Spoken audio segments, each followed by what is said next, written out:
Well, hey there, you're on the internet, I have some free time, and welcome to the Triple N Network, where all you newbie nib nerds can find all the news you'll need.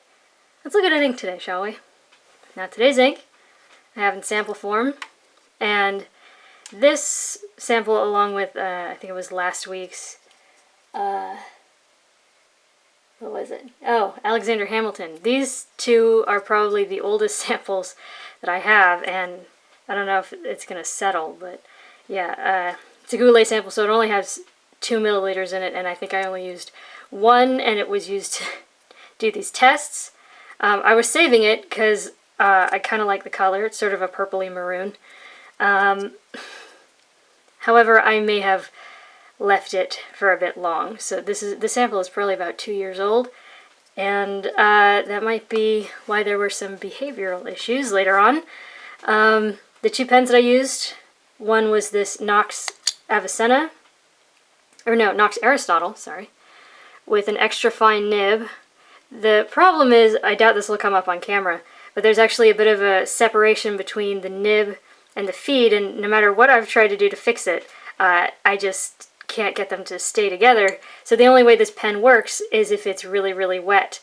Luckily, it's really, really wet, but kind of negates the extra fine thing. But yeah, this is a pen and ink sketch with a Broad Nib. That's the other pen I use. This one's pretty moderate for a Broad Nib, but Broad Nibs do tend to be a bit wet. Let's check out the chromatography. I have once again forgotten my pointing device, so yeah. Here's the chromatography, how you're supposed to do it. You can see this very distinct clear band of gray down at the bottom where the drop was initially put, and a bit of gray going up, and then there's this bright kind of like vibrant pinky thing going on. Oop. And then there's this sort of, I don't know, almost magenta? It's like a purpley band up at the top. And then I let it dry, which is not how you're supposed to do it, but you can see the dot most certainly got darker. There's less of the gray being pushed up. It's mostly just that bright pink and then that sort of bright purple. Now, I tried to find a few inks that I could compare this to, so here's my little swatchy of Thomas Alva Edison, the ink for today. I think I forgot to mention that. Good God. I couldn't find anything exactly like it, but here's Noodler's Burgundy, which sort of the medium of this is very similar to the medium of that. Also, DeAtramentis Scented Elderberries, which may very well be the same ink. I've heard that they've, that they sort of just change the name or add scents occasionally in DeAtramentis. Diamine Syrah, which is maybe a bit more red pink, and this is a bit more purple-maroon. And lastly, from my bottle of Black Swan and Australian Roses, however, mine was so pinky purple that it's the reason why I haven't tested my bottle of it yet, because I just don't know if it's reliable. But yeah, sort of the darkest of this matches the medium of that, so. But anyways, on to the paper test. Top down in density, Clairefontaine, 90 grams per square meter. So first I tested it on this, which is from just, binder size sheet of Clairefontaine. But I hope this will come through. Do you see this wooliness through here? Now there's no shading and there's a bit of feathering.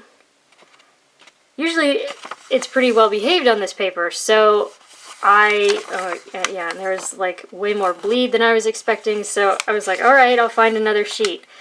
And I used some of my Sayez paper, but we kind of get the same thing again. We get a wooliness, and we get some feathering, which was troublesome because this is 90-gram paper.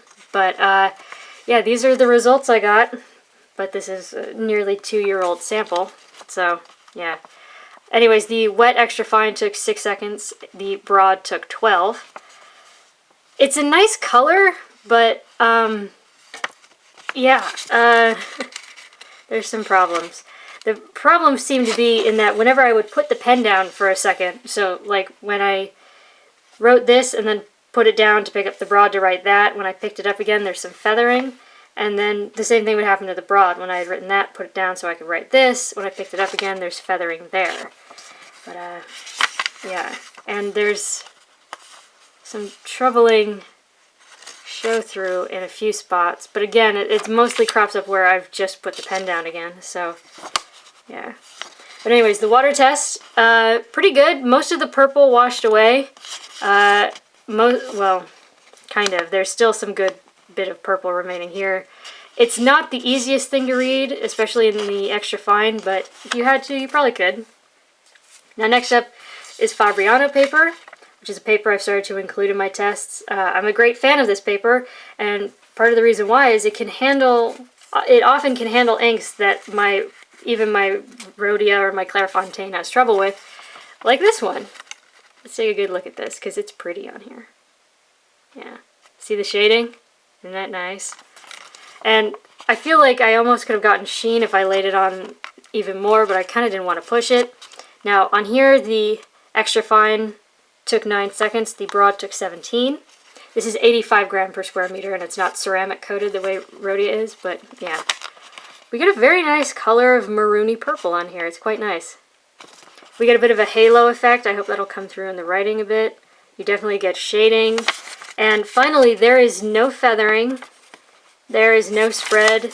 There is no bleed. There might be a bit of an echo in the scrubby, but again, I laid it on kind of thick. And the water test actually greatly reflects the chromatography.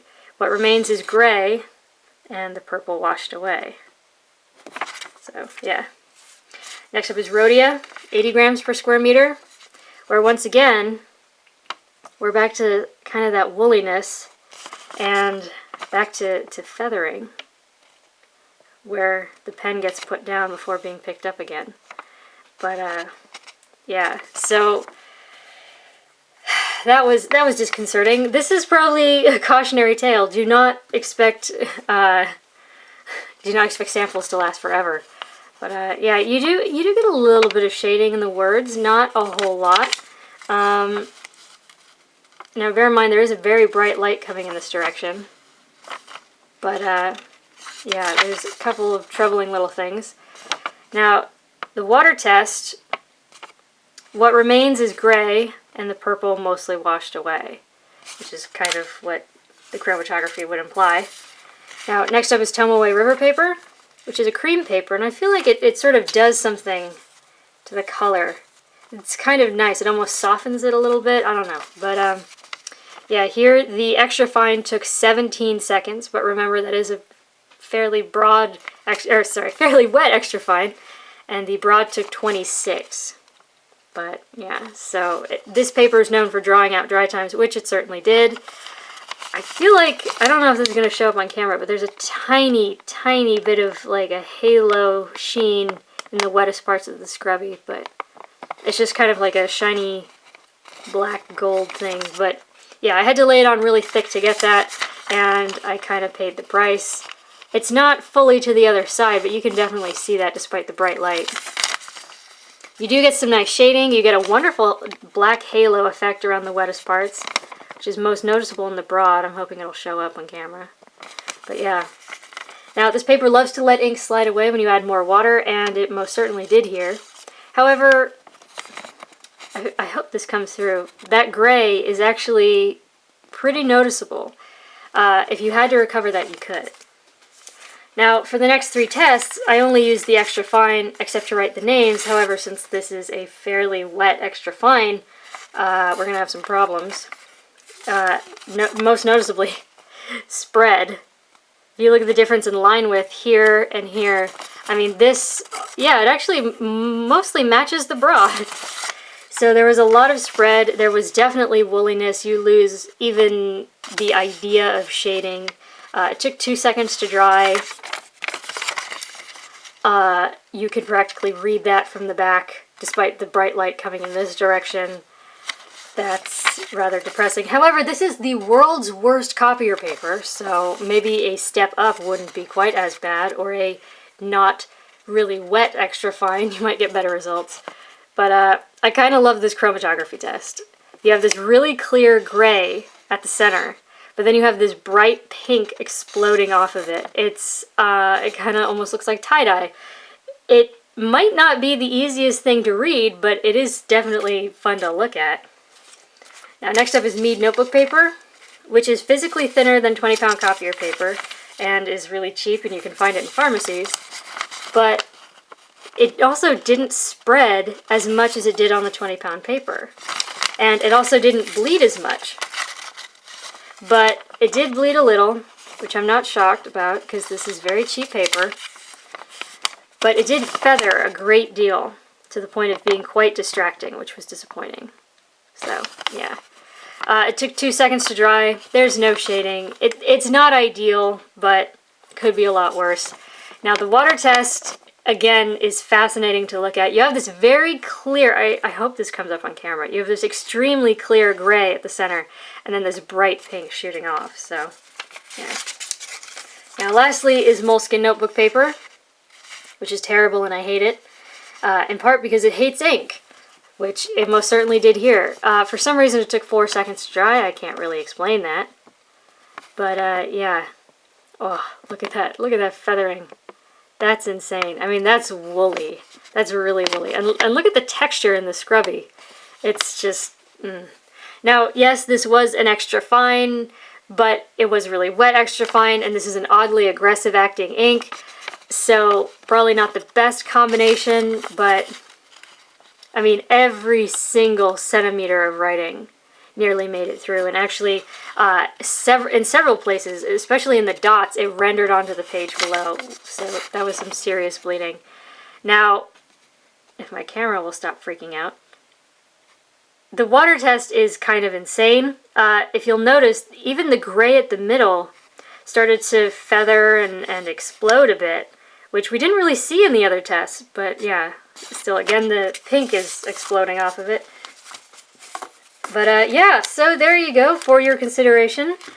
DeAtramentis Thomas Alva Edison. I'm more of a Tesla person myself, but, yeah, I really like the color. One of the schools I went to, our main color was maroon, but it was like nobody really decided if it was going to be a scarlety maroon or a purpley maroon. And so we kind of had both, and so a lot of our athletic equipment was this color. And so that was why I was saving it. I kind of had like a fondness, nostalgia for it, but I think I left it too long. Yeah, not the best behavior. I'd retest it, but this is the only sample I have, and so I have a feeling I get the same results. It was slightly wet, too. The ink itself, it was probably about a 6, maybe a 6.5, and then putting it in a wet extra fine. But, yeah, if you're familiar with this ink, I'd love to hear about it. Please leave a comment down below. For your consideration from the Triple N Network, if you like the video, please give it a thumbs up. If you'd like to see more, please subscribe to the channel. And thanks for watching. Bye.